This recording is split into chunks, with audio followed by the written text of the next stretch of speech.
쿠바 주재 북한 대사관에서 차석 위치였던 리일규 전 참사. 몇 달을 고민하다 지난해 11월 가족들과 탈북을 결행했습니다. 코로나19로 발급이 지연되던 새 여권을 받아든 당일이었습니다. 현지에서 뜬 게 4시에 떴거든요. 제 아내와 자식한테 말한 건 그 전날 10시에 얘기했거든요. 아내한테도 얘기를 안 하고 혼자 추진을 했고.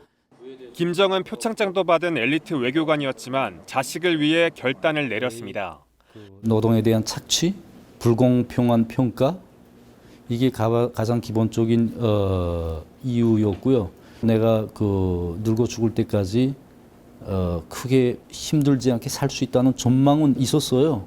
그러나 내 자식은 어떻게 합니까, 그러면?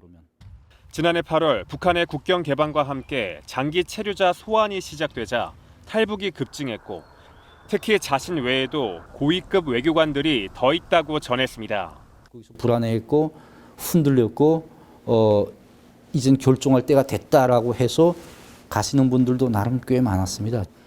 분명히 그런 급의 분들이 나오신 분들이 있습니다. 실제 정부는 지난해 국내 입국한 엘리트 계층 탈북이 2017년 이후 최대 규모라고 밝힌 바 있습니다.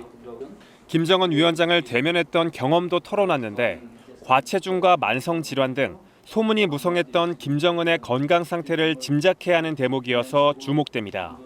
연회장 같은 데서 술 한 모금도 안 마시거든요.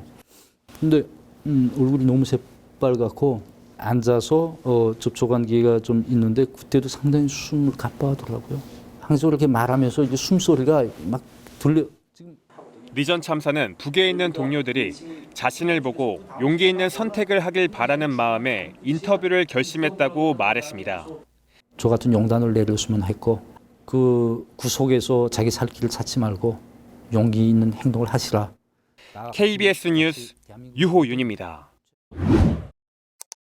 지난 2월 신임 쿠바 대사가 북한 당국에 신임장을 제출했습니다.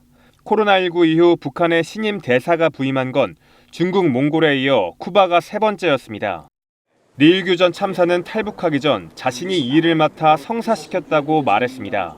중국 대사 받으면서 그 지시가 떨어졌거든요. 이를 관리시키지 마라. 중국과의 그 특수한 관계 때문에 받은 거 뭐 이런 식으로 왔는데 그게 제가 제기를 했죠. 무조건 이 사람은 좀 받자.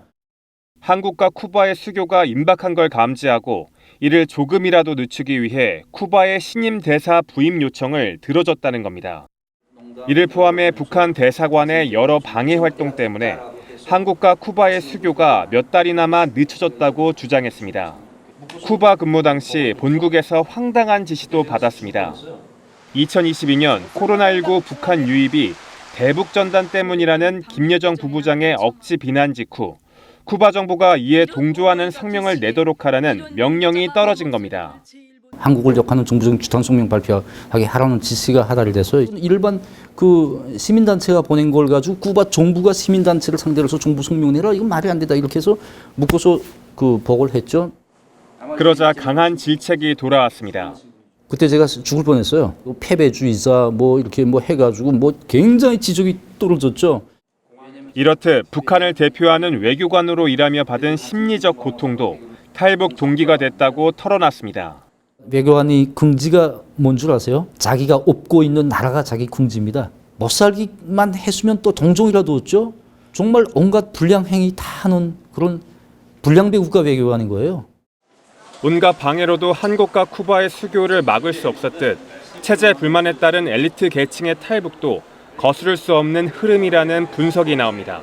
KBS 뉴스 유호윤입니다.